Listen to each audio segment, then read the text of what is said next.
चलो स्टार्ट करते हैं, ठीक है। हमारा पहला क्वेश्चन जो था, हमें क्या फाइंड करना था? पाथ ऑफ लाइट फाइंड करना था, पाथ ऑफ लाइट फाइंड करना था। तो हमारे यहाँ से रे कैसा आ रहा था? 90 डिग्री पे आ रहा था सरफेस के। इसको एक्सटेंड करते हैं,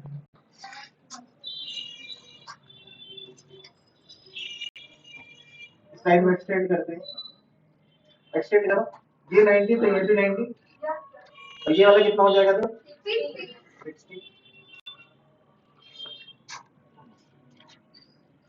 60 हो जाएगा। यहाँ पे नॉर्मल बना दे, नॉर्मल बनाया, ये 60 तो एंगल ऑफ इंसिडेंस 60 डिग्री होगा क्या? कितना होगा? कितना होगा? 30 डिग्री। हमारा क्रिटिकल एंगल कितना दिया हुआ है? 42 दिया हुआ है, तो ये क्रिटिकल एंगल से छोटा है, तो क्या होगा? बाहर निकल जाएगा, इसका एवरेज हो जाएगा।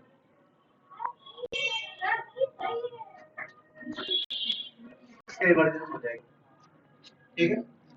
और क्योंकि हमें यहाँ पे म्यू वगैरह कुछ नहीं दिया हुआ था, तो हमें बस इसको ई के फॉर्मेट पे लिख देना है, ठीक है।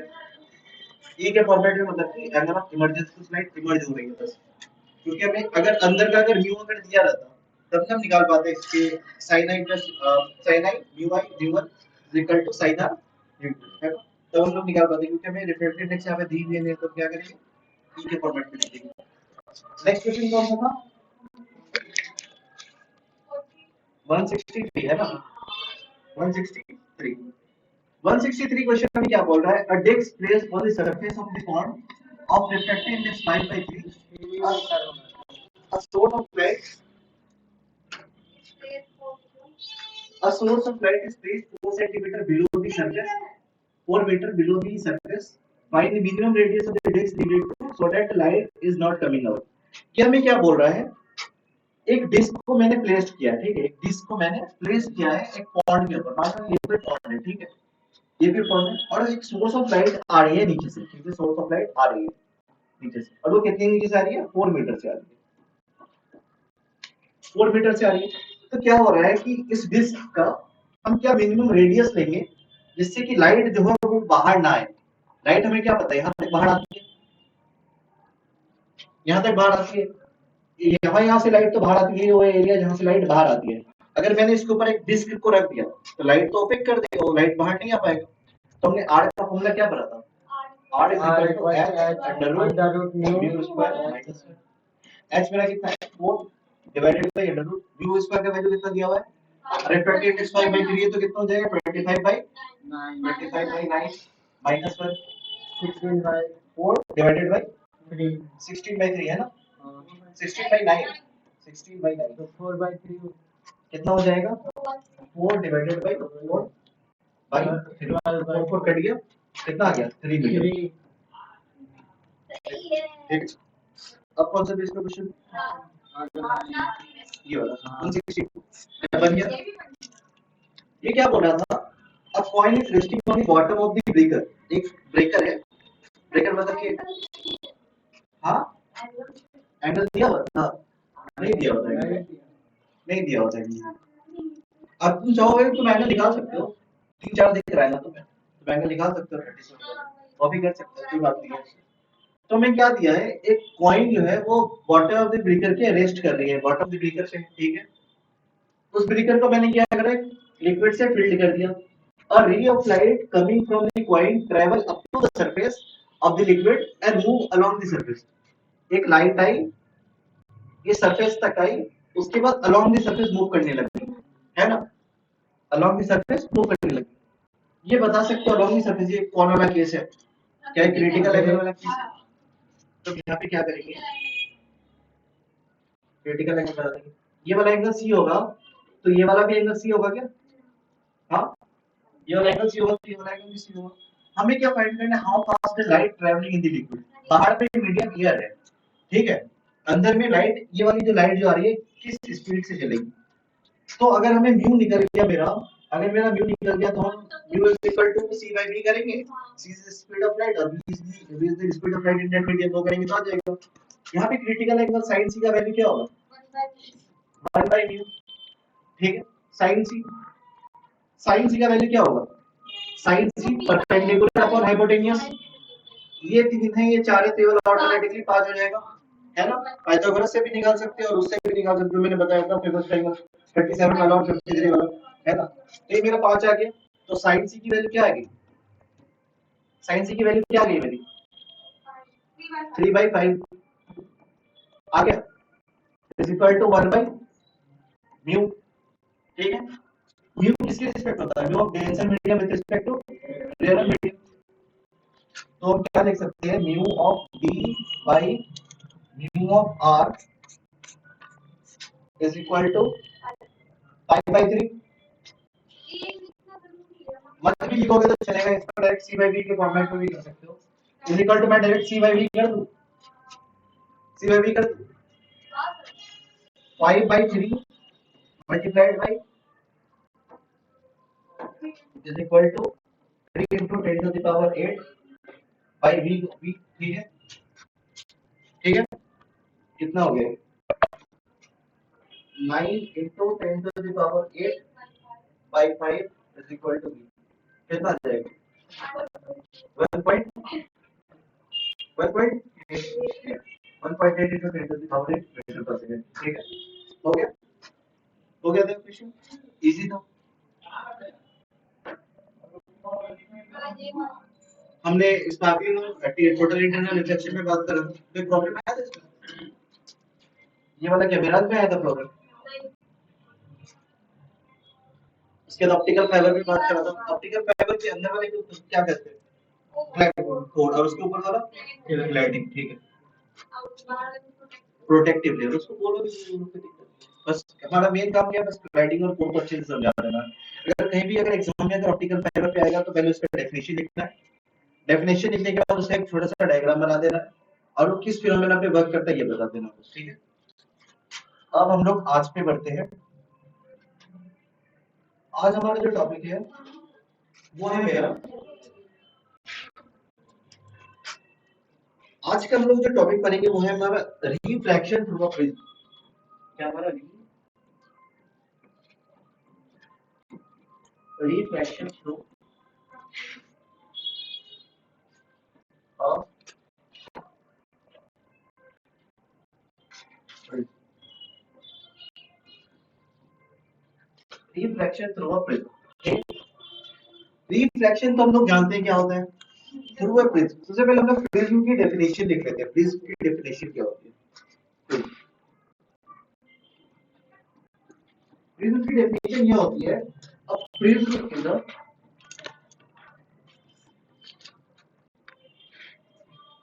Is a solid transparent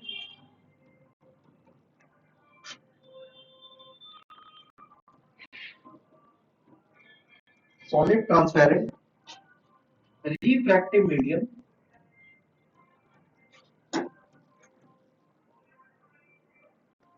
refracting medium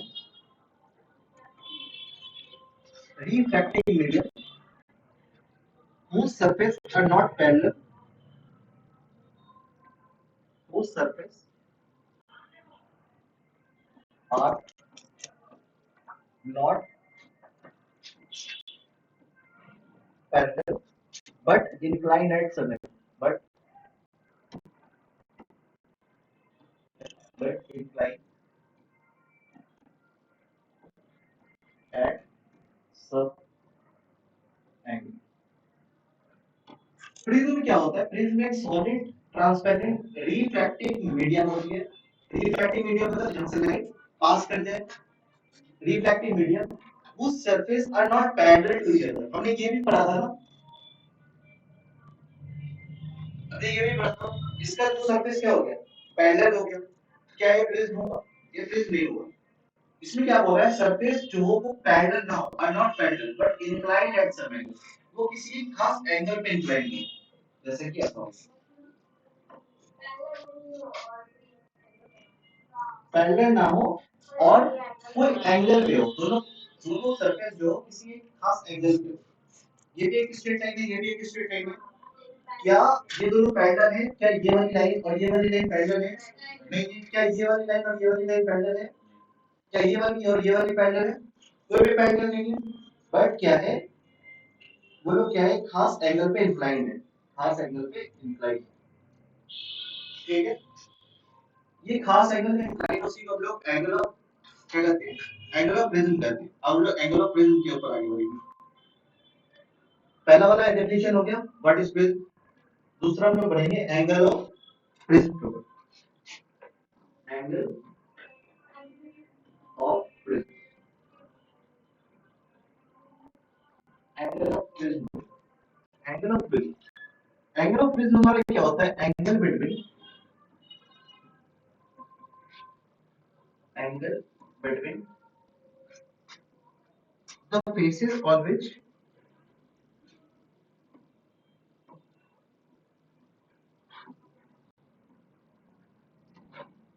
the faces on which light is incidence, light is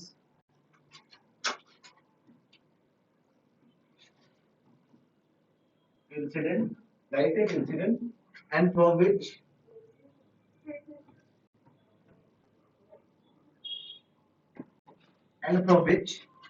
it emerges.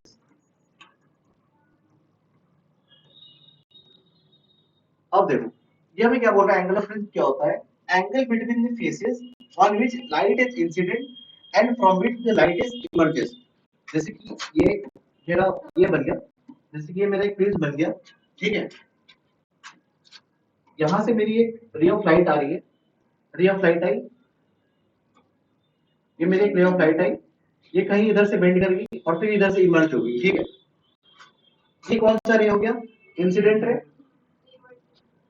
ये मेरा इमर्जेंट रे हो गया, ये मेरा इमर्जेंट रे हो गया। ये क्या बोल रहा है, the faces on which the light is incident and from which the light is emerge, the angle between that plane is called angle of prism.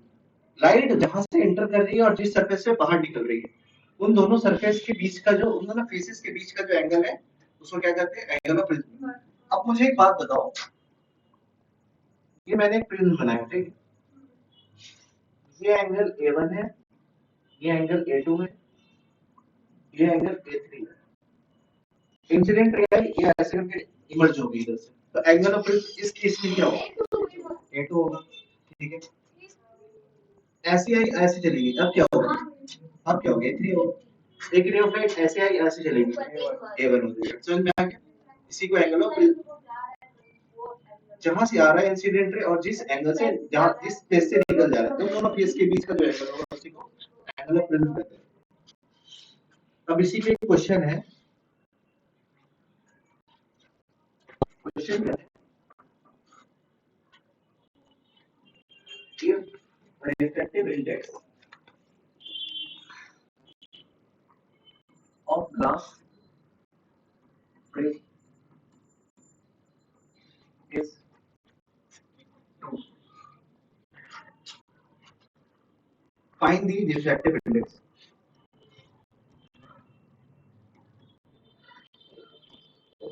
of liquid।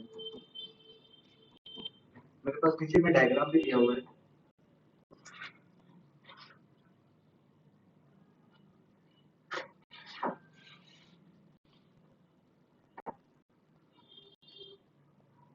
यहाँ से मैं ये लाइट आई, ये ग्लास है, बाहर भी लिक्विड है, क्या करके ग्रेस कर, ग्रेस कर, और ये इक्विलेटरल, अच्छा इक्विलेटरल प्रिज्म मतलब इसका सारा एंगल जो है, एंगल ऑफ प्रिज्म का 60 60 60 हो, ये भी इक्विलेटरल प्रिज्म है, इस तरफ एंगल 60 है, ये भी एंगल 60 है, ये भी एंगल 60। अब मुझे क्या बोल रहा है, ये प्रिज्म को मैंने एक लिक्विड के अंदर रख दिया, ठीक है, जैसे इस प्रिज्म को मैंने एक लिक्विड के अंदर रख दिया, तो मुझे बताना है इस लिक्विड का जो रिफ्रैक्टिव इंडेक्स होगा वो क्या होगा, ठीक है। अब कैसे निकलेगा, कैसे निकलेगा, ये लिक्विड का रिफ्रैक्टिव इंडेक्स निकालना है, तो कोशिश करना चाहता है, करो करो,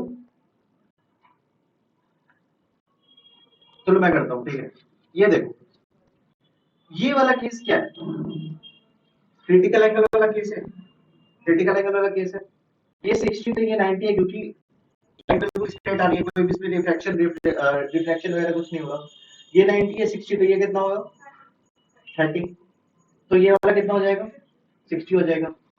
तो मतलब sine C is equal to 1 by refractive index of denser medium with respect to rare medium, ऐसे लिखते हैं क्या, लिखते हैं। साइन सी का वैल्यू यहाँ पे क्या हो जाएगा sine 60, sine 60 is equal to, हम लोग इसको भी कैसे लिखते हैं mu of denser mu of rare, ऐसे लिख सकते हैं इस चीज को, आर वाला ऊपर चला गया है ना, लिख सकते हो साइन 60 का value √3/2, √3/2 is equal to mu of rare, denser का कितना दिया हुआ है, ग्लास का कितना दिया हुआ है 2 दिया हुआ है, 2 2 मर गया, तो म्यू ऑफ रेयर मतलब कि म्यू ऑफ लिक्विड कितनी आ गई √3 आ गई, बस यही हमें फाइंड करना था, √3 आ गया आंसर। ठीक है, समझ में आया, क्या कुछ अलग था, क्या कुछ अलग था पिछले बार से, नहीं था, बस उसी पे बस दिमाग लगाना, जिसको पढ़ा है उसको दिमाग में रखना है, क्रिटिकल एंगल पढ़ा है उसको दिमाग में रखना है, बस एंगल और एंगल का ध्यान रखना है।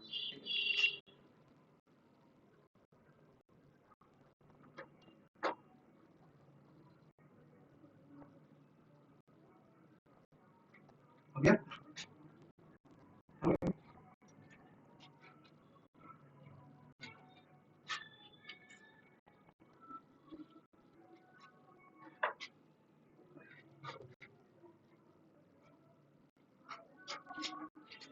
एक होमवर्क क्वेश्चन ले लो, वो क्या है, अच्छा चलो इस चीज को मैं समझा ही देता हूँ, अच्छा चलो इसको होमवर्क दे दो। अच्छा एक बात बताना, क्या लाइट का रिफ्रैक्टिव इंडेक्स जो होता है,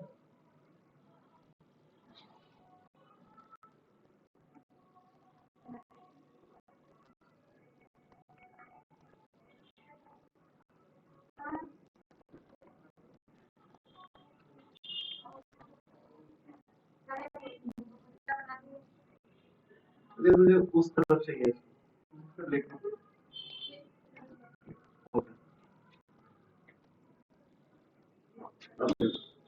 ये मेरा एक प्रिज्म दिया हुआ है, ये मेरा प्रिज्म दिया हुआ है,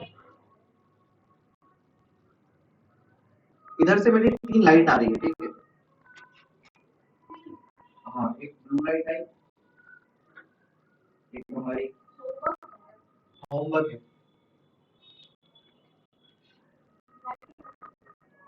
ये मेरी ब्लू लाइट है, क्या क्या हुआ ये वाली, नहीं इस पे दिमाग लगाना है, मैंने जो जितना फिनोमेना बताया उसी पे है, उसी पे बेस्ड। पहली वाली लाइट जो है वो ब्लू लाइट है, दूसरी वाली जो है मेरी ग्रीन लाइट है, और तीसरी वाली जो है मेरी रेड लाइट है, ठीक है, रेड लाइट है। हर लाइट के लिए क्या रिफ्रैक्टिव इंडेक्स अलग अलग होती है, क्या ये बताओ, होती है, हर लाइट के लिए क्या रिफ्रैक्टिव इंडेक्स अलग अलग होती है या नहीं, देखो म्यू मेरा किस पे डिपेंड करता है सी बाई वी पे, और वी किस पे डिपेंड करता है एफ लैम्डा पे, एफ पे तो करेगा नहीं लैम्डा पे, तो लैम्डा रेड का अलग होता है, ब्लू का अलग होता है, वायलेट का अलग होता है, तो उन सब के लिए रिफ्रैक्टिव इंडेक्स ऑफ मटेरियल भी क्या होगा अलग अलग होगा, ठीक है। तो मेरा रेड ब्लू का जो रिफ्रैक्टिव इंडेक्स जो है वो मेरा क्वेश्चन में दिया हुआ है, इसका है 1.47, ग्रीन का मेरा दिया हुआ है 1.44, और रेड का मेरा दिया हुआ है 1.39, ठीक है, इन तीनों का मेरा अलग अलग दिया हुआ है। ये मुझे क्या बोल रहा है, हमें फाइंड करना है कौन सा कलर जो है सेपरेट हो जाएगा, कौन सा कलर जो है प्रिज्म से बाहर निकल जाएगा आराम से, विच कलर, विच कलर, ये कलर पे हटा भी नहीं, ठीक है, which colour emerges from prism, इसको नोट डाउन कर लो, ये डेटा ध्यान से नोट डाउन कर लेना, ब्लू का कितना दिया हुआ है 1.47, ग्रीन का 1.44 और रेड की 1.39, ठीक है, ये which color emerges from prism,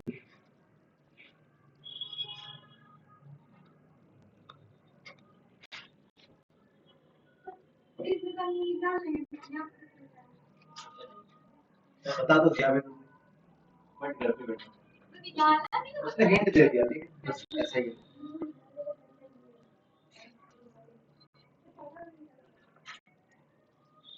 ये कैसा ट्राइंगल है? Right angle triangle. एक और चीज बात देखो, ये वाला भी 45 है, ये वाला भी 45 है, 90 ये 90 है, और राइट है आपको, ये वाला ट्राइंगल है, राइट एंगल ट्राइंगल। हो गया, नेक्स्ट पे बढ़ जाओ,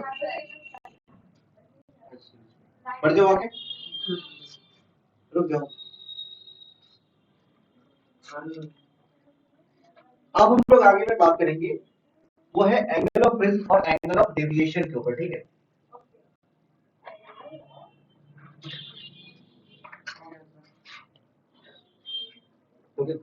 ठीक।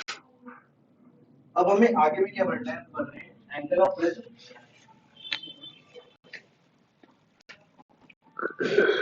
And angle of deviation.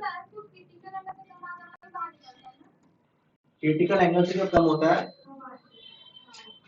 हाँ, जो क्रिटिकल एंगल से कम होता है, बट यहाँ पे क्रिटिकल एंगल निकलेगा, यहाँ पे म्यू निकलेगा, म्यू निकलेगा। चलो, अब उस क्वेश्चन पे अगली बात करेंगे, ठीक है। अब हम आगे में कहाँ पे बढ़ रहे हैं, एंगल ऑफ प्रिज्म और एंगल ऑफ डेविएशन के ऊपर बढ़ रहे हैं, ठीक है। ये मैंने एक प्रिज्म बना लिया,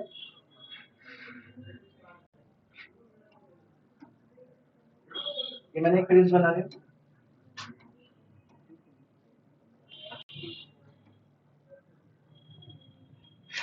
ये कौन सी रे है,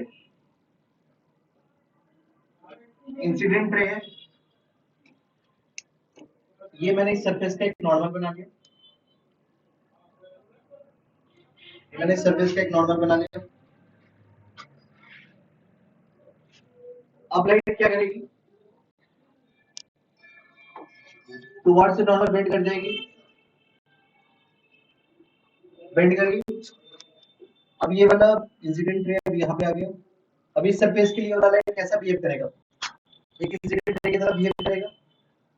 इस सरफेस पे भी एक नॉर्मल बना लो,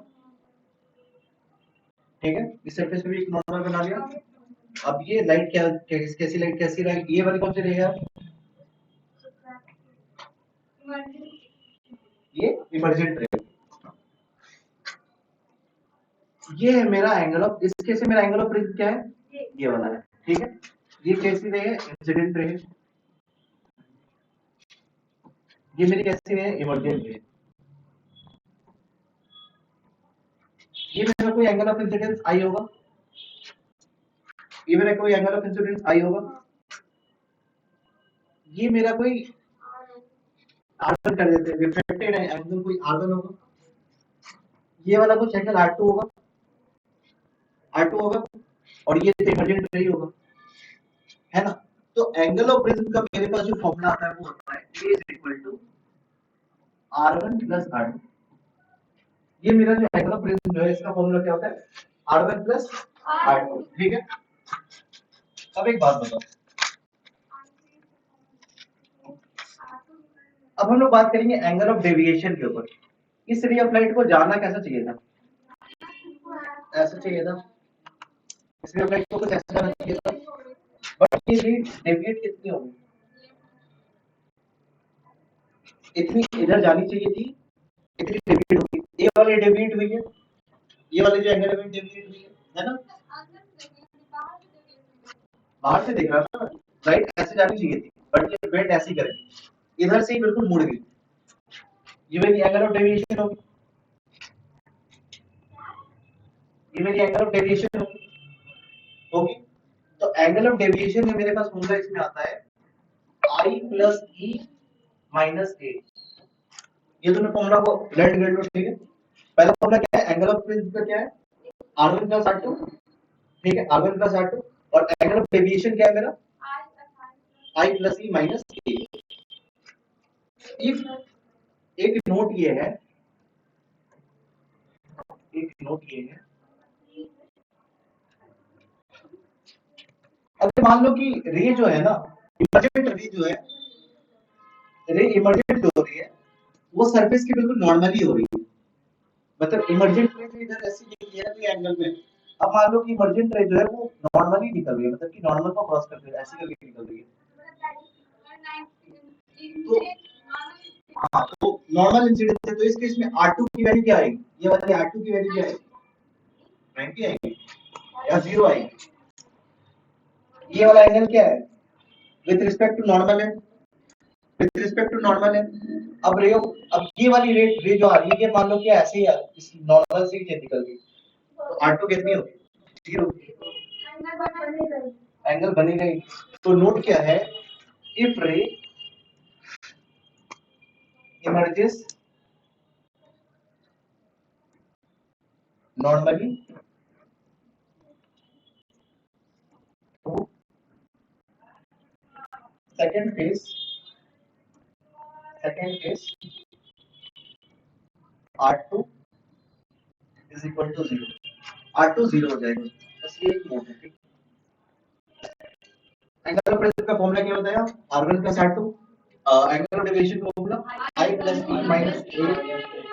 और एक्टिविटी ऑफ राइट नॉर्मली अगर निकल जा रही है तो R2 की वैल्यू क्या आ जाएगी? 0। अगर R2 की वैल्यू 0 होगी तो एंगल ऑफ प्रेशर क्या होगा? प्लस एंगल ऑफ R1 के बराबर होगा। कितना आ गया सर? बढ़ जाए क्वेश्चन के ऊपर देख लिया। हाँ अच्छा,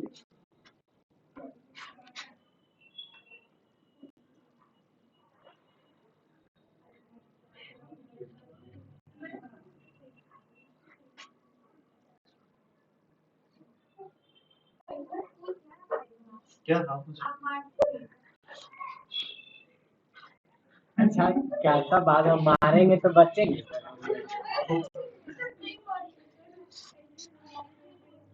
जब ना बड़े हो आप मारपीट से काम छोड़िए ना सर। अब बेइज्जती की जरूरत है, अब रोस्टिंग की जरूरत है। मार से ज्यादा दिल पे जो चोट लगती है ना वो होता है। एक्चुअली सर हम ये भी पढ़े थे फिजिक्स में कि force is directly proportional to mass. हाँ, आपका मास ज्यादा है तो अकॉर्डिंग टू दिस फोर्स भी ज्यादा लगेगा। अब इतना हो गया, लगेगा। इतना हो गया। अब हम लोग क्वेश्चन पे आगे बढ़ रहे हैं। तो हमारा क्वेश्चन क्या है? हमने एंगल ऑफ प्रिज्म के बारे में बात कर लिया, एंगल ऑफ डेविएशन के बारे में बात कर लिया, दोनों फॉर्मूला याद हो गया। अब इस पे एक पहले क्वेश्चन कर लेते हैं। तुम्हें फाइंड क्या करना है? फाइंड एंगल ऑफ इमर्जेंस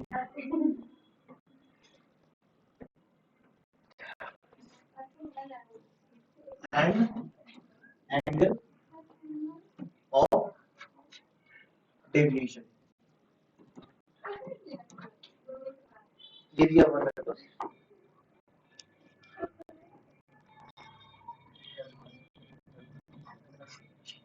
ये मेरे पास एक प्रिज्म दिया हुआ है, ठीक है, ये मेरे पास प्रिज्म दिया हुआ है। इस प्रिज्म का ये वाला जो एंगल दिया हुआ है मेरे पास दिया हुआ है 75 डिग्री। हाँ 75 डिग्री दी है। ये मेरी नॉर्मल हो जाएगी। इंसिडेंट रे आ रही है कितने एंगल पे आ रही है? 45 डिग्री पे आ रही है। इंसिडेंट रे जो है 45 डिग्री पे आ रही है। बाहर का मीडियम जो है वो एयर है, और इस मीडियम की जो रिफ्लेक्टेड इंडेक्स जो म्यू जो दी हुई है मेरे पास दी हुई है √2 दी हुई है। ठीक है, हमें क्या फाइंड करना है? एंगल ऑफ इमर्जेंस फाइंड करना है, और हमें क्या फाइंड करना है? एंगल ऑफ डेविएशन फाइंड करना है। ठीक, जितना फॉर्मूला बताया पहले इमर्जेंस की गणना करेगा, फिर एंगल ऑफ डेविएशन निकलेगा। अब देखो एंगल ऑफ प्रेजेंस मेरे पास ए कितना दिया हुआ है? 75 डिग्री दी हुई है। एंगल ऑफ इंसिडेंस मेरे पास कितना दिया हुआ है? 45 दिया हुआ है। एंगल ऑफ डेविएशन का फॉर्मूला क्या होता है? I प्लस E माइनस ए। ई क्या है मेरा? एंगल ऑफ इमर्जेंस, जो मेरे पास नहीं दिया हुआ है, जो कि हमें पहले उसको फाइंड करना पड़ेगा। अब देखो मैंने ए का एक फॉर्मूला बताया था, E is equal to R1 plus R2 बताया था। R1 प्लस R2 बताया था। R1 मेरा क्या निकलेगा?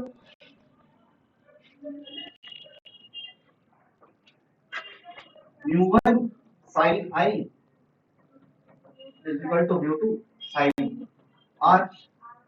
बाहर का मीडियम तो एयर है, तो मेरा μ1 कितना हो जाएगा? 1 के बराबर हो जाएगा। 1 के बराबर हो जाएगा। sin I मेरा कितना है? sin 45 degree. sin 45 डिग्री को क्या लिख सकते हैं भाई? 1/√2। इज इक्वल टू म्यू 2 की वैल्यू मेरे पास कितना दिया हुआ है, √2 दिया हुआ है,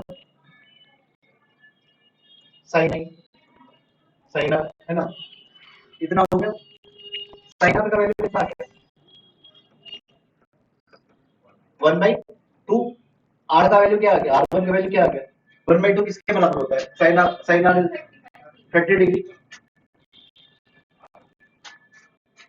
R1 ई मेरा दिया हुआ एंगल ऑफ मेरा दिया है 75 डिग्री, R1 मेरा निकल गया 75, कितना निकला 30, तो R2 मेरा कितना निकलेगा, कितना आएगा 75 में 30 45, तो R2 मेरा आ गया 45। मतलब हाँ नहीं इस अभी नहीं होता है, वो किस कौन से वाला केस था जब सरफेस कहाँ थी, पैरेलल वाले, यहाँ पे पैरेलल नहीं है ना, इसलिए तो नहीं मैंने चले, नहीं तो हम लोग डायरेक्ट टच को नहीं कर लेते एंगल ऑफ इमर्जेंसी। R2 है ना, R2 मेरा कितना आ गया 45 आ गया, R2 मेरा क्या 45 आ गया। अब एंगल ऑफ इमर्जेंसी निकाल लो यहाँ पे। अब इस केस में क्या होगा, μ1 sin I is equal to μ2 sin R। अभी सरफेस पे लगा लो एंगल ऑफ इमर्जेंसी निकालने के लिए, u1 मेरा कितना है, इस सरफेस पे कितना है √2, sin कितना होगा, sin 45 होगा, sin 45 इज इक्वल टू μ2 मेरा कितना है, बाहर मीडियम एयर है, sin E कर लेते हैं sin R को, है ना, sin E कर लेते हैं, √2 into sin 45 1/√2, √2 बढ़ गया is equal to sin E। E का sin E का वैल्यू मेरे पास आ गया 1, sin E का वैल्यू 1 आया तो एंगल ऑफ इमर्जेंसी क्या होगा, sin थीटा 1 के बराबर है, तो थीटा क्या होगा 90 होगा, is equal to 90 degree. Angle of emergency तो मैंने निकल गई, कितनी आ गई 90 डिग्री आ गई। अब एंगल ऑफ डेविएशन में फाइंड करना, एंगल ऑफ डेविएशन फॉर्मूला क्या था, I + E - A। Angle of incidence में कितना है 45 आ गया है, एंगल ऑफ इमर्जेंसी में कितना निकाल लिया 90 निकाल लिया, 45 + 90 - A, ये मेरा कितना दिया है 75, करना है इसको सॉल्व, 185 - 75 कितना होगा 60, 60 एंगल ऑफ डेविएशन कितना आ गया 60 डिग्री। आ गया आ गया,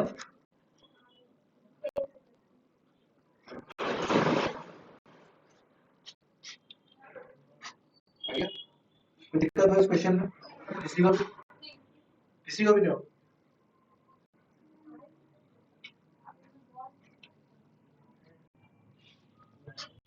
पूछो मेरे से क्या हुआ।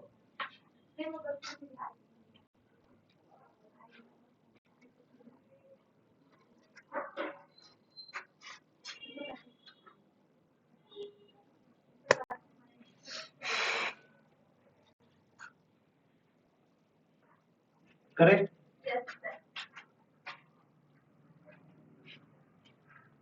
अब जो नेक्स्ट क्वेश्चन जो है वो क्या है, हाँ एक और,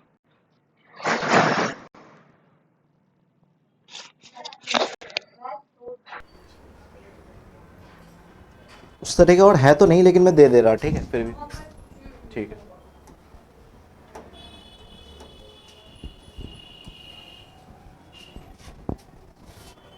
ये मेरा एक प्रिज्म है,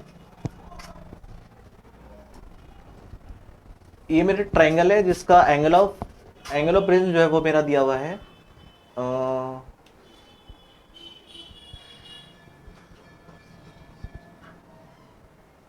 55 डिग्री, ठीक है 55 डिग्री, ठीक है। इसका जो रिफ्रैक्टिव इंडेक्स जो इसका जो म्यू दिया हुआ है मेरे पास दिया हुआ है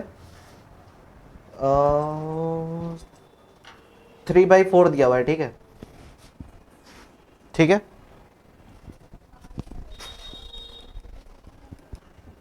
लाइट इंसिडेंट हुई है मेरी 37 डिग्री पे, लाइट इंसिडेंट हुई है मेरी 37 डिग्री पे। हमें क्या फाइंड करना है, फाइंड एंगल ऑफ इमर्जेंस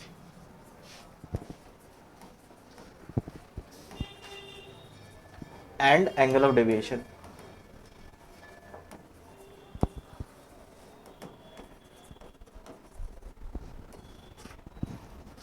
ठीक है, नोट डाउन कर लिया क्वेश्चन?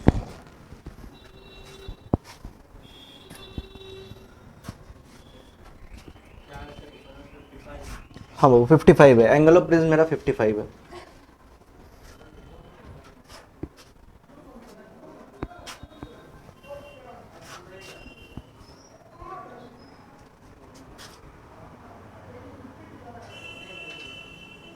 हो गया साइड।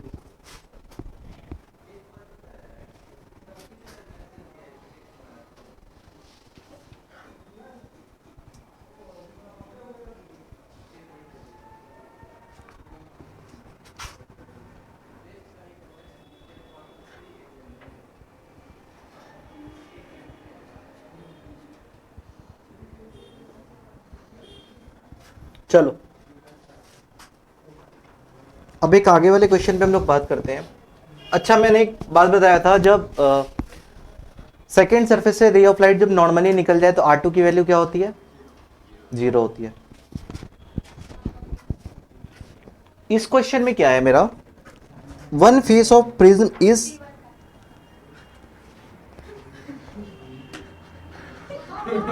क्या हुआ बताओ? ये सब नहीं, ये सब नहीं। क्लास की इसको ध्यान से रखना है, ठीक है? सब बात, कोई बात, मैं बाद में बात करता हूँ इस पर, ठीक है? हमारा क्वेश्चन क्या है, one face of prism, one face of prism of refracting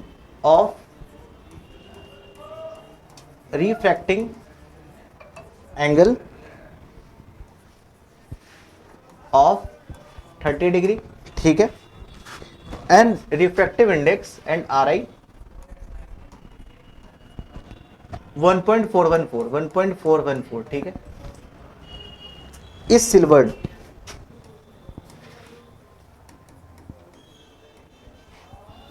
करने का मतलब पता है क्या होता है?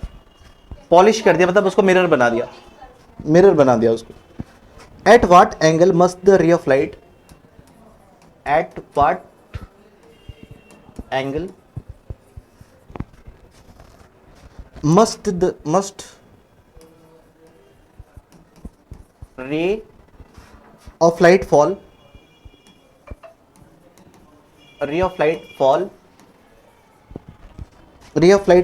on unsilvered face, so that after refraction into the medium,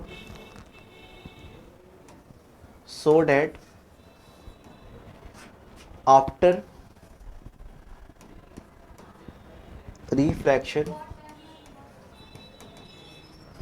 refraction into the prism,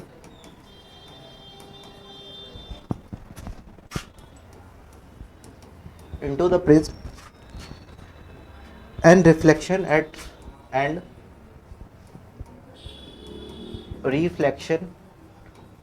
silvered surface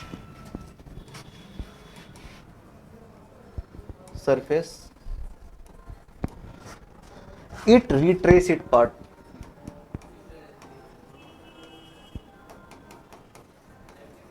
ये मेरा क्या बोल रहा है, one face of prism of refracting angle 30 degree, ठीक है? यहां पे रिफ्रैक्टिंग एंगल मतलब समझ रहे हो क्या दिया हुआ है? एंगल ऑफ प्रिज्म दिया हुआ है। ये क्या बोल रहा है, ये मेरा एक प्रिज्म है, one face of the refracting angle, इसका एक फेस जो है, इसको मैंने क्या कर दिया? सिल्वर कर दिया। Refracting angle of 30 degree, one face of prism, एक फेस ऑफ प्रिज्म जो है of refracting angle 30 degree and RI, मतलब इसका जो एंगल दिया हुआ है मेरे पास कितना दिया हुआ है? 30 डिग्री दिया हुआ है, ठीक है? अगर ये वाला रिफ्रैक्टिव एंगल 30 डिग्री ऐसे करके दिया रहा है तो इसका मतलब क्या है? एंगल ऑफ प्रिज्म दिया हुआ है। इस प्रिज्म की रिफ्रैक्टिव इंडेक्स मेरे पास कितनी दी हुई है? 1.414 दी हुई है, ठीक है? ये मेरा क्या बोल रहा है, एक लाइट जो आ रही है वो इंसिडेंट हो रही है। लाइट क्या हो रही है? इंसिडेंट हो रही है। लाइट क्या हो रही है? इंसिडेंट हो रही है। लाइट आई से इंसिडेंट करा। लाइट इंसिडेंट ये हमें किस एंगल पे इंसिडेंट करेंगे? So that after refraction into the prism, अंदर में रिफ्रैक्ट करा, and reflection at silvered surface, and reflection at silvered surface side इधर से आया, यहां से रिफ्लेक्शन हुआ, राइट, रिट्रेस इट पाथ, मतलब कि यहां पे आर कितनी होगी? करो।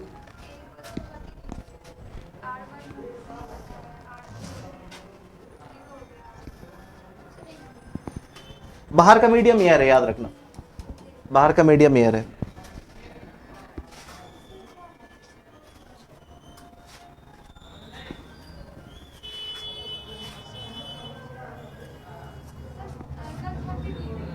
हाँ, एंगल ऑफ प्रिज्म 30 डिग्री दिया हुआ है। अच्छा, निकाला क्या है तुमने? हमें निकालना यहाँ पे था क्या? एंगल ऑफ इंसिडेंस फाइंड करना हमें, किस एंगल पे, at what angle incident ray of light falls. हाँ, R1 कितना होगा? R1 30 डिग्री, बिल्कुल सही होगा। करूँ मैं? नहीं।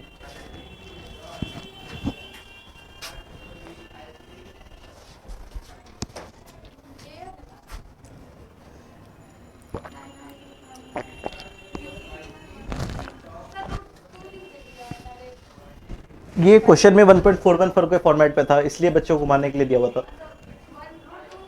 हाँ, रूट तो बिल्कुल लिख सकते हैं उसको। मैथ्स का यूज मैथ्स की जगह पे करना है, फिजिक्स का यूज फिजिक्स की जगह पे। जहां पे जैसी कैलकुलेशन इजी हो जाए वहां पे उस तरह से उसको यूज कर लेना है।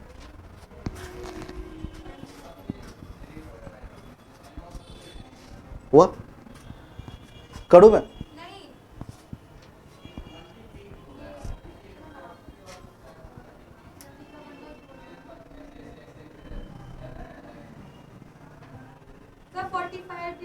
हाँ, सही है। चलो मैं करता हूं।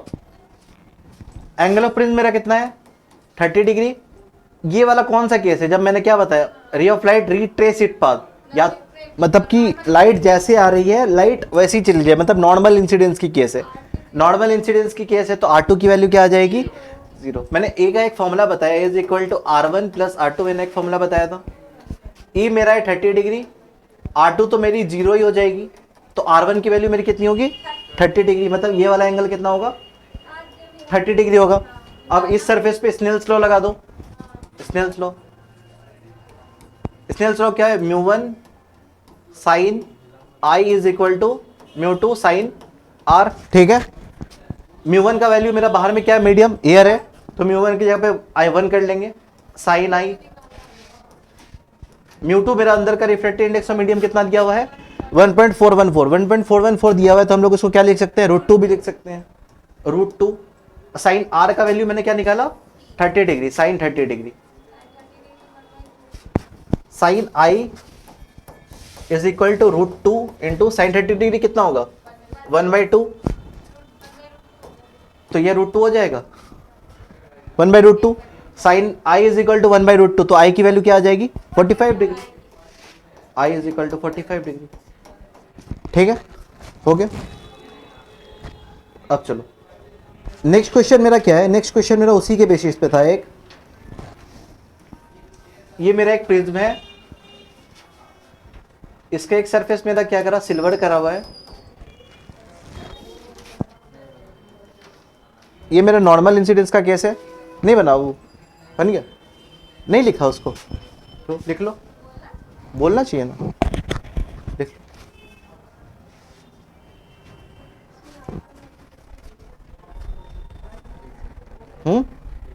देख लो।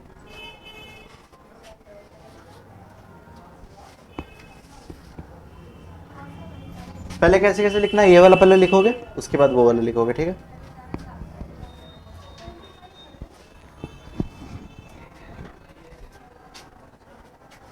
हो गया।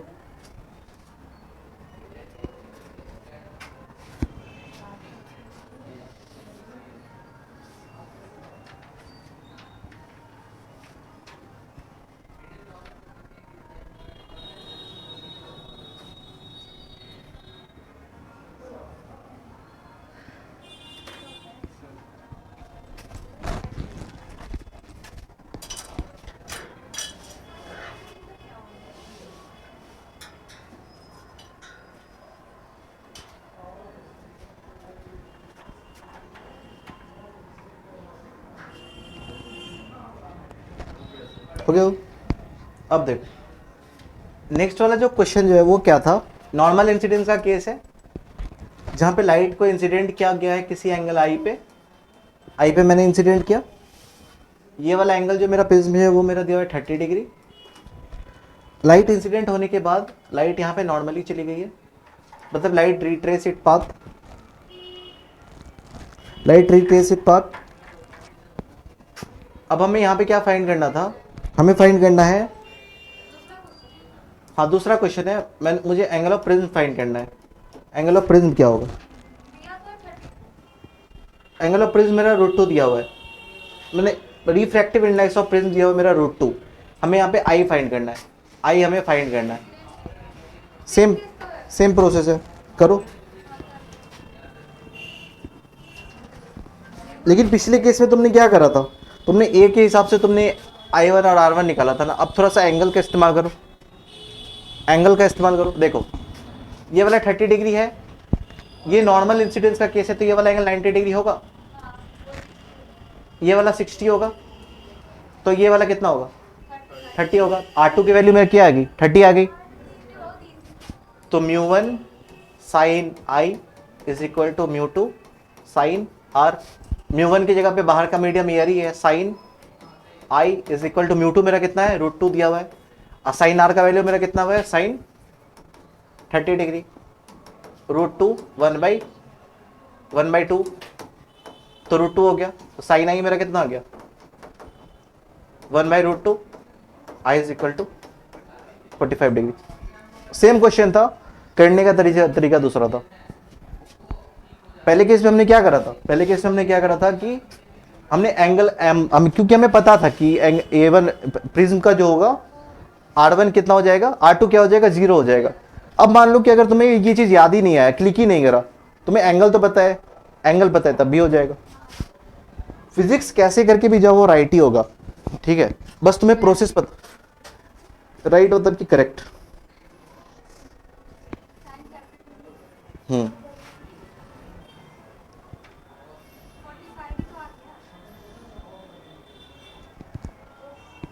हो गया।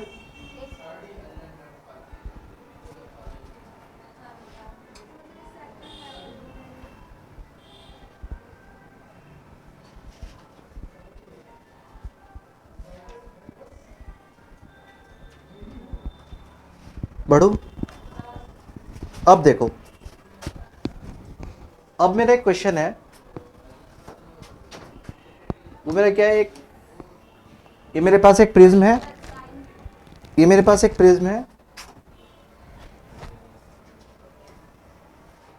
देखो तरीका अब सेम ही होगा, बट हमने पहले क्या, हमें नंबर के फॉर्मेट पे किया। अब ए बी ऐसे करके वैल्यू आ जाएगी। अगर किसी को अगर वही वाली दिक्कत होती है, किसी को अगर नंबर्स में दिक्कत है, तो उसके लिए ए बी और दिक्कत हो जाता है, ठीक है। तो हमने कैसे ग्रेजुअल करके रैपिड इंक्रीज करा। हमने पहले नंबर के फॉर्मेट में करा, अब हम लोग ए और बी के फॉर्मेट पे करेंगे। ये मेरा क्या है, इंसिडेंट रे आई, इंसिडेंट रे आने के बाद क्या हुआ,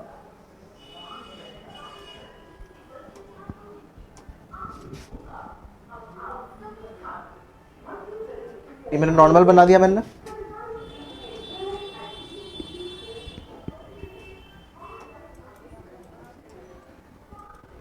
ये रे ऑफ लाइट कुछ ऐसे चली जाएगी, और ये सरफेस को मैंने क्या कर दिया, इस सरफेस को मैंने सिल्वर्ड कर दिया।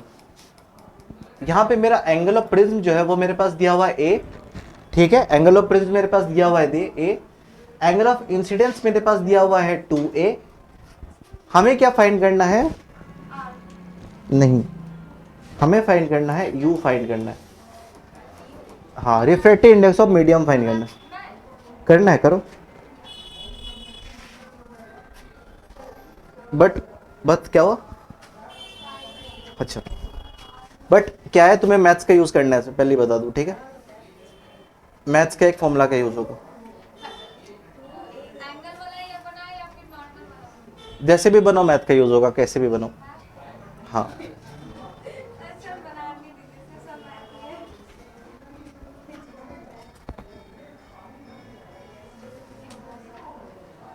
इसको मैं कर ही देता हूं,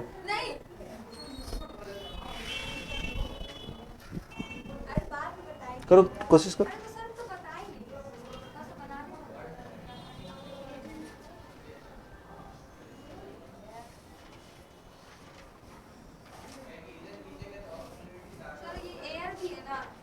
हाँ, बाहर का मीडियम एयर ही है।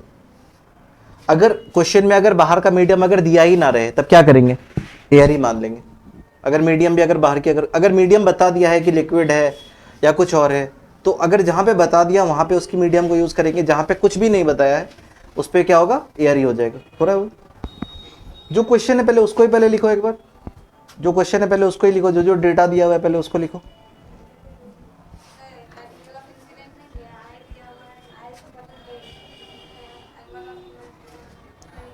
करूं, करता हूं मैं। अब देखो angle of incidence, angle of prism मेरा कितना दिया हुआ है, कितना आ गया, वैसे नहीं बताना, इसका 4 ऑप्शन मेरे पास दिया हुआ है। ऑप्शन ए मेरे पास दिया हुआ है 2 sin ए, ऑप्शन बी मेरे पास है 2 cos ए, ऑप्शन सी मेरे पास है 1/2 cos ए, और ऑप्शन डी मेरे पास है tan ए। कॉस का आया ही नहीं ना, इसलिए मैंने बोला ना फॉर्मूला के हिसाब से यूज करना है इसको। करूं मैं? तुम्हारा क्या आया था? Sine 2a by sine A. Sine sine 2 बार आ गया ना, तो उसको और सिंप्लीफाई करना था, ठीक है। अब मैं करता हूं, देखो ये एक नॉर्मल इंसिडेंस का केस है, तो ये वाला एंगल ऑफ R2 की वैल्यू क्या आ जाएगी, R2 की value 90।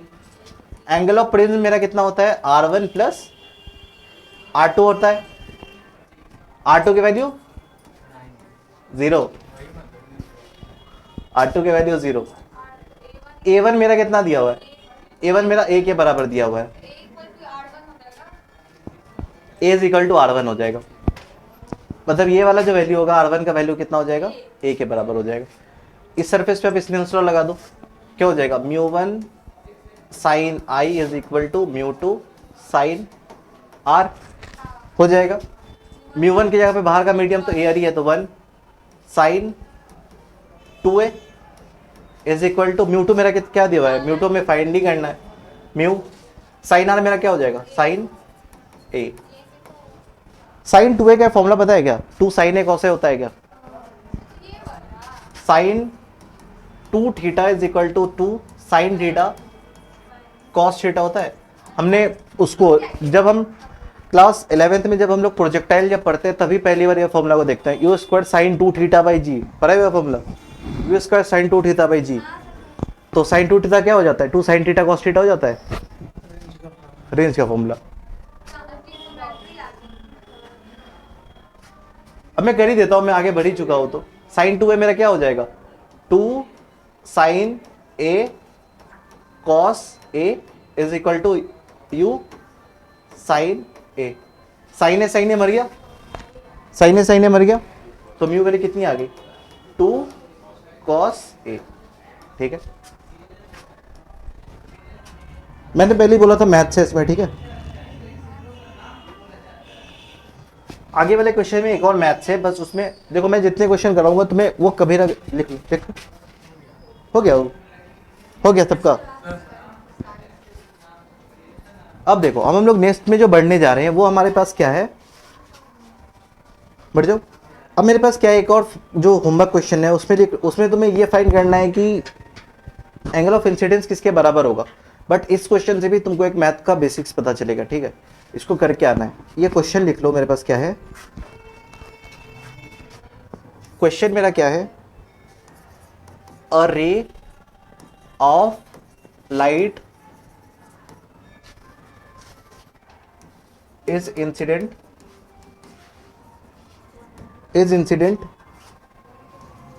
at angle I on one surface of the prism, on one surface of the prism of angle of one surface of the prism of angle A और यहाँ पे bracket में अगर कोई भी क्वेश्चन में अगर ब्रैकेट में अगर कोई अगर चीज दी हो तो उसको इग्नोर करते ही नहीं करना है, ठीक है। एंगल ए और उस पे दिया हुआ है assumed to be small, assume to be small, ऐसे करके मेरा दिया हुआ है। नहीं नहीं दिया हुआ है तो इसको देखना है, इसको ब्रैकेट में करके दिया हुआ है ना, तो उसका यूज, हाँ, assume to be small, assume to be small and emerges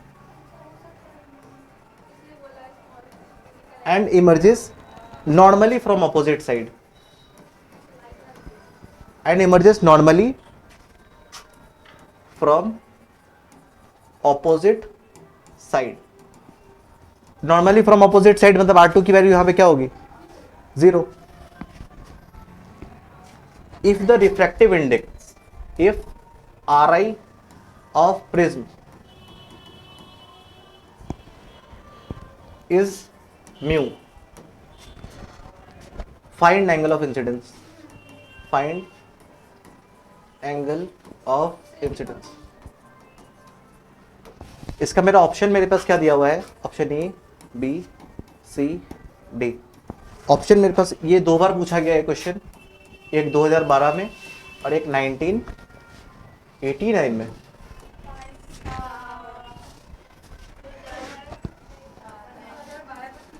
अब सोचे वो लोग तो दादाजी बन गए होंगे अब तो, है ना।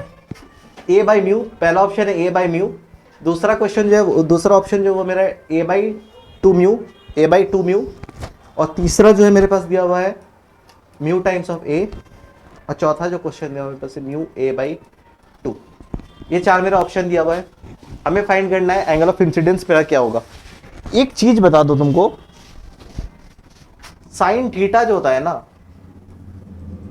वो nearly is equal to theta होता है, वो nearly is equal to theta होता है। क्यों थीटा होता है? और ये अगर ये मिरर के वाला केस है ना, अगर ये एंगल ऑफ इंसिडेंस का केस है तो ये अप टू 30 डिग्री तक वर्क करता है, अप टू 30 डिग्री तक।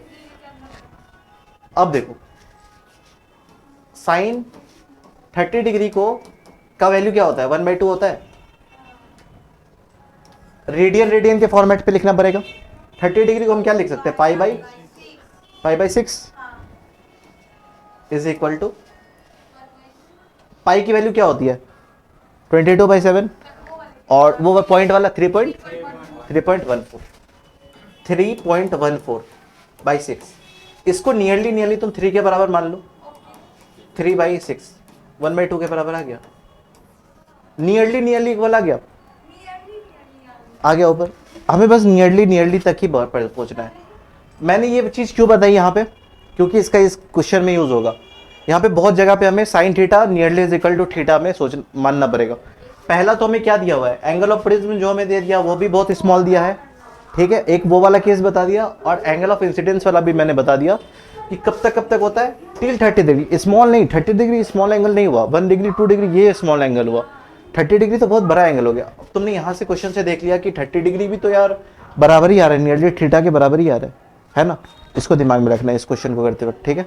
नोट डाउन करना है किसी को, ये लॉजिक्स पता है, इसको ये चीज पता है।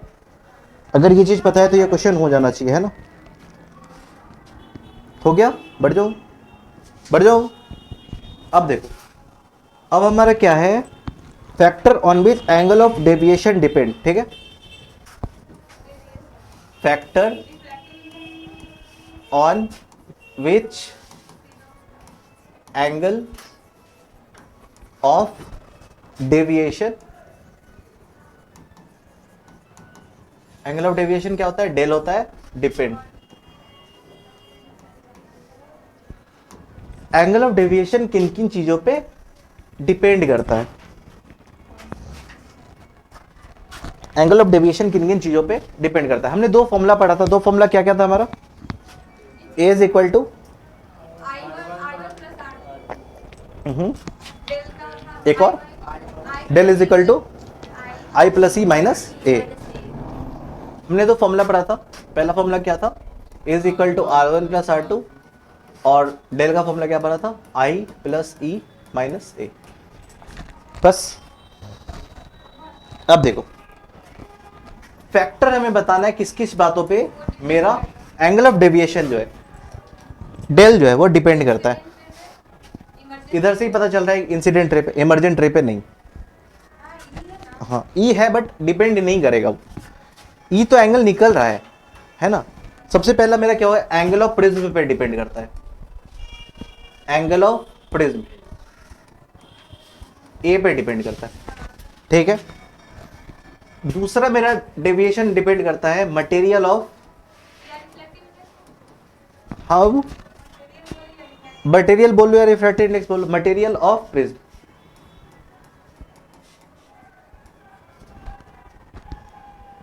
एंगल ऑफ प्रिज्म जितना ज्यादा होगा, एंगल ऑफ प्रिज्म जितना ज्यादा होगा, एंगल ऑफ डेविएशन उतना ज्यादा होगा।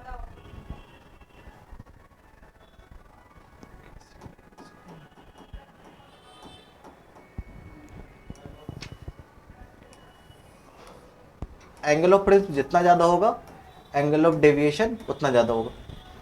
मटेरियल की रिफ्रैक्टिव एंगल, रिफ्रैक्टिव इंडेक्स जितनी ज्यादा होगी, एंगल ऑफ डेविएशन उतना ज्यादा होगा। मतलब कि म्यू जितना ज्यादा होगा, डेविएशन उतना ज्यादा होगा। तीसरा है wavelength of colour, wavelength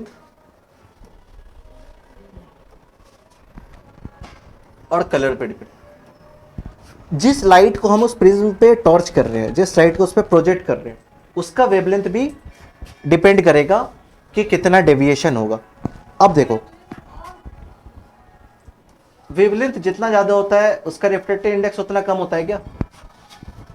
wavelength जितना ज्यादा होता है रिफ्रैक्टिव इंडेक्स उतना कम होता है, क्यों? Mu is equal to c by we, v is equal to f lambda. Mu और लैम्डा इनवर्सली प्रोपोर्शनल है, म्यू और लैम्डा इनवर्सली प्रोपोर्शनल है। ये जितना बढ़ेगा ये उतना कम होगा, और ये रिफ्रैक्टिव इंडेक्स ऑफ मीडियम जितना कम, एंगल ऑफ डेविएशन उतना कम। इससे एक बात समझ में ये आता है, देखो इससे एक बात समझ में क्या आता है, ये मैंने एक प्रिज्म लिया,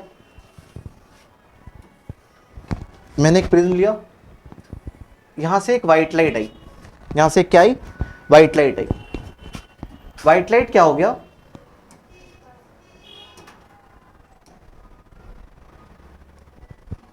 रेड में टूटा,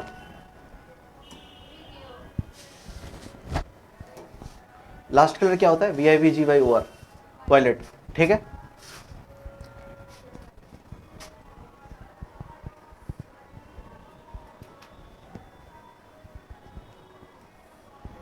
यहां पे मैंने एक पेपर बना दिया, ठीक है, पेपर है मेरा, ठीक है,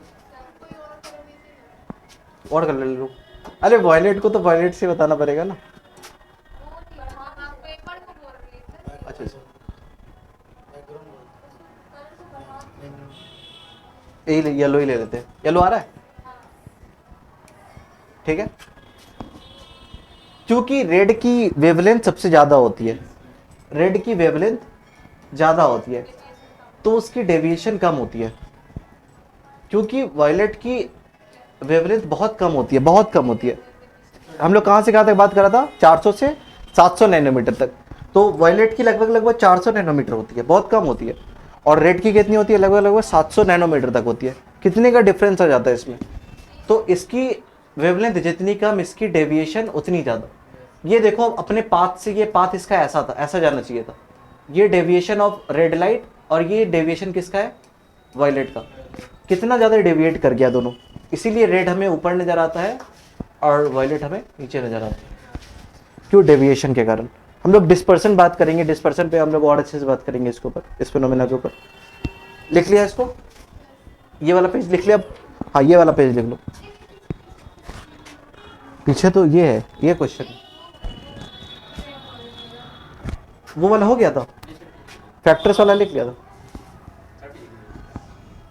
एक बोलते हो वो वाला, एक बोलते हो वो वाला। अच्छा ये वाला हो चुका है, लिख ले, लिख।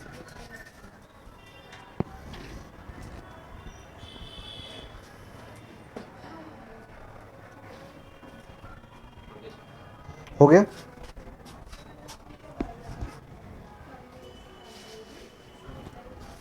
हमने तीन चीज पे बात कर ली। पहले किस पे डिपेंड करती है?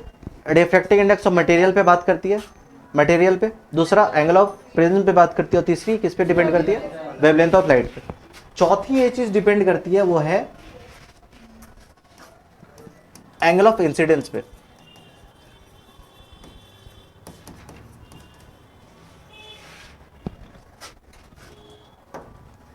चौथी डिपेंड करती है एंगल ऑफ इंसिडेंस पे। और एंगल ऑफ इंसिडेंस पे ना ये बहुत अलग से बिहेव करती है, ठीक है। एंगल ऑफ इंसिडेंस पे एक ऐसे बिहेव करती है, जब हम लोग आई को जब इंक्रीज करते हैं ना,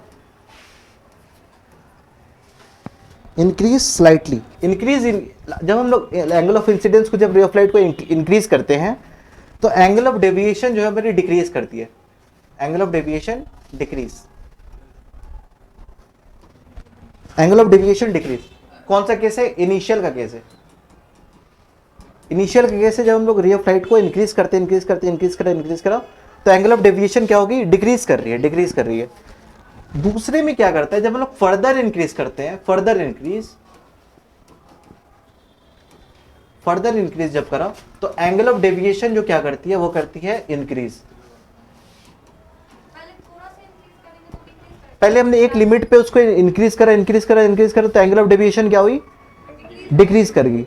उसके बाद अगर मैंने उसको इंक्रीज करा ना तो एंगल ऑफ डेविएशन इंक्रीज कर गई, ठीक है। हाँ, इंक्रीज। पहले ये मेरा प्रिज्म है, इस पे मैंने एंगल ऑफ इंसिडेंस किया, पीछे से रे ऑफ लाइट बाहर निकलती है इसकी। पहले एंगल हमने इंक्रीज करा, कुछ लिमिट तक एंगल ऑफ डेविएशन, लाइट को जैसा जाना चाहिए था उस पाथ से जो डेविएट होता है वो थोड़ा सा डेविएट हुआ, ठीक है।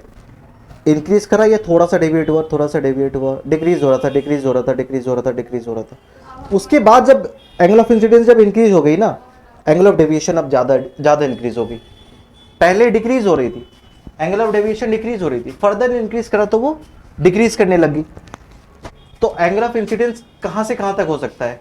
0 से लेकर के 90 डिग्री तक हो सकता है। इससे ज्यादा तो एंगल ऑफ इंसिडेंस तो हम नहीं कर सकते, इससे ज्यादा तो नहीं कर सकते। तो इसका एक ग्राफ बनता है,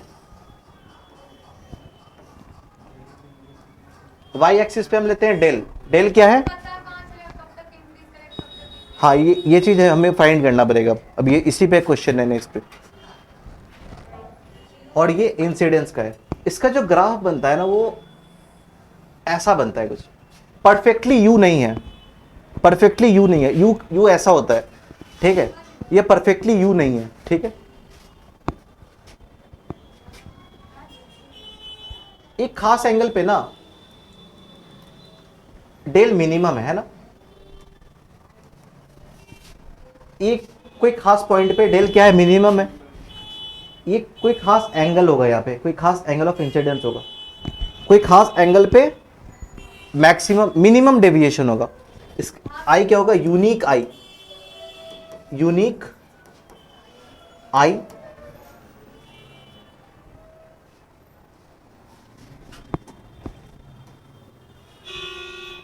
क्या होगा? यूनिक वैल्यू ऑफ आई होगा।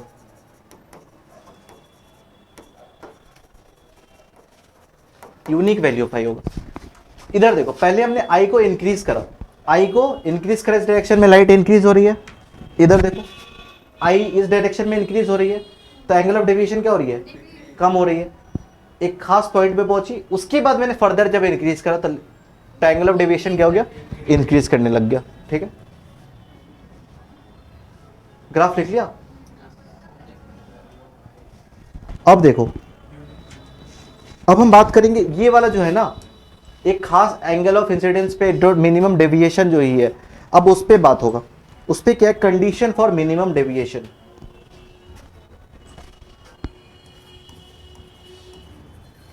कंडीशन फॉर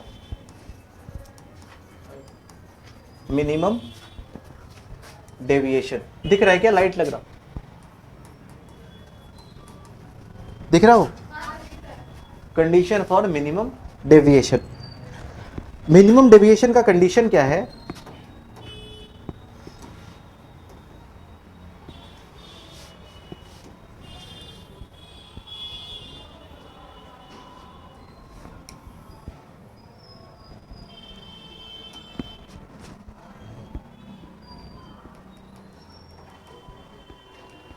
ये एंगल ऑफ इंसिडेंस ये angle of incidence,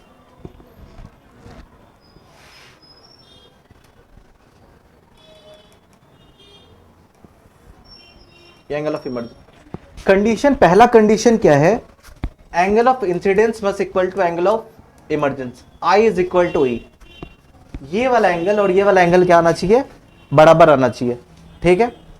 angle of incidence is equal to angle of emergence, ठीक है। पहला हो गया, पहला हो गया, ये पहला लिख लिया। अब दूसरा क्या है मेरा, refracted ray runs parallel to base of prism.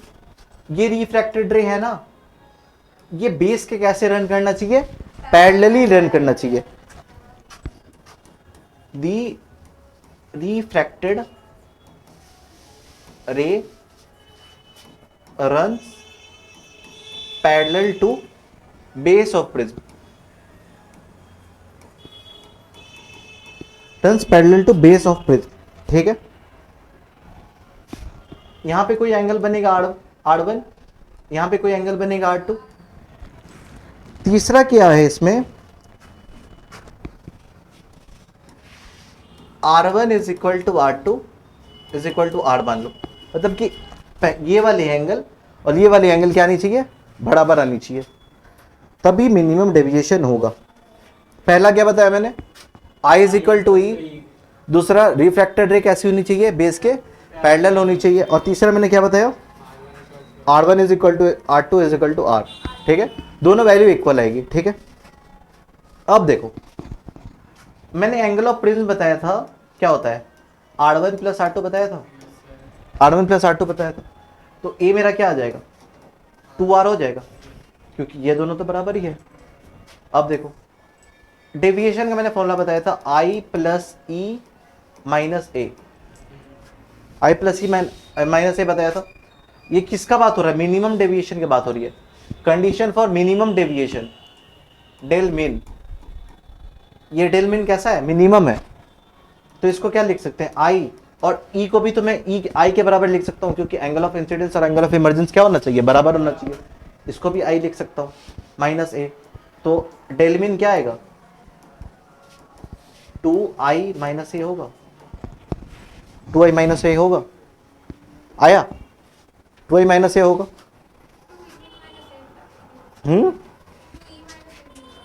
2e minus ए भी हो सकता है। बढ़ जाऊं आगे, लिख लो,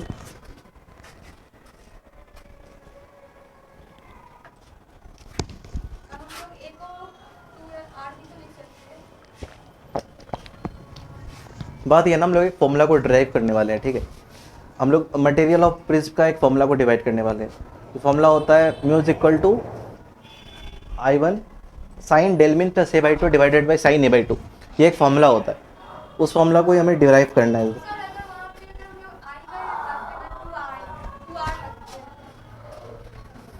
किधर,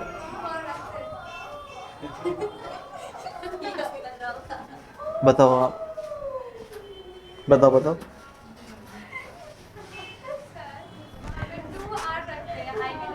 हाँ,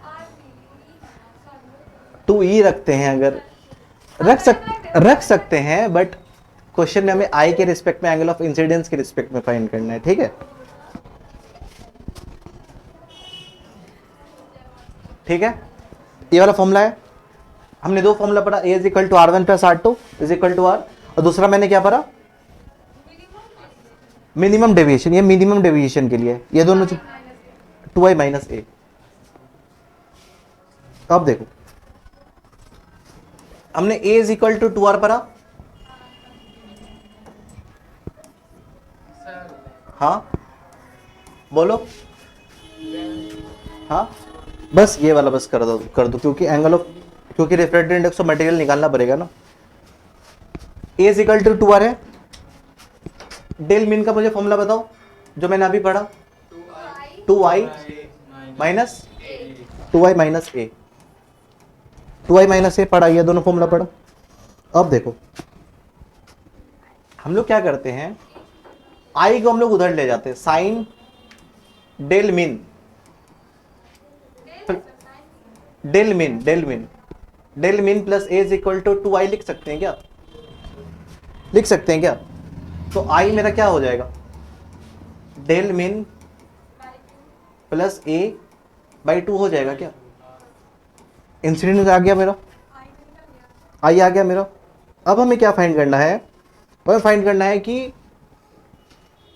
अब हमें फाइंड करना है मटेरियल का जो रिफ्रैक्टिव इंडेक्स जो होगा वो क्या होगा। मटेरियल का रिफ्रैक्टिव इंडेक्स ऑफ मटेरियल क्या होगा? मिनिमम डेविएशन के लिए। ये मेरी एक लाइट इंसिडेंट हुई, कंडीशन फॉर मिनिमम डेविएशन थी, लाइट क्या होगी? इमर्ज होगी इधर से। एंगल ऑफ प्रिज्म मेरी ये दी हुई है ना। इस सरफेस पे आर किसके बराबर होगा? a is equal to 2r है, क्योंकि ये मिनिमम डेविएशन के केस है, तो r is equal to a by 2 होगा। r is equal to a by 2 होगा। हो गया। इस सरफेस पे अब स्नेल्स लॉ लगाओ, μ1 sine a is equal to μ1 sine a नहीं, μ1 sine i is equal to μ2 sine r। ठीक है, μ1 तो 1 के बराबर हो जाएगा। हमें क्योंकि μ2 फाइंड करना है तो वो किसके बराबर हो जाएगा? Sine i by sine r के बराबर हो जाएगा। ये क्या है? ये material refractive index of material है, ऑफ द प्रिज्म है। साइन i, साइन i की जगह p वाला वैल्यू को पुट करते हैं, del min plus a by 2, del min plus a by 2 divided by sine r। r की जगह पे क्या पुट करते हैं? a बाई 2 को पुट करते हैं। ये वाला फॉर्मूला को याद रखना है। ये वाला फॉर्मूला क्या है? नेक्स्ट पेज पे लिख लेते हैं। Mu is equal to sine del min plus a by 2 divided by sine a by 2। ये कहां पे है? अगर हमें किसी प्रिज्म का, ये क्या है? रिफ्रैक्टिव इंडेक्स ऑफ प्रिज्म है।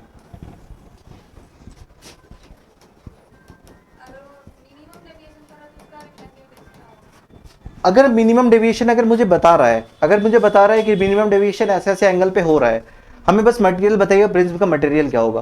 प्रिज्म का मटेरियल तो सेम ही रहेगा ना, प्रिज्म का मटेरियल सेम ही रहेगा, बस एंगल ऑफ डेविएशन अगर हमें मिल जाएगा तो हमें, अगर हमें एंगल ऑफ डेविएशन दिया रहे तो हम क्या करेंगे? मटेरियल ऑफ प्रिज्म का निकाल लेंगे। ठीक है, लिख लिया दोनों चीज।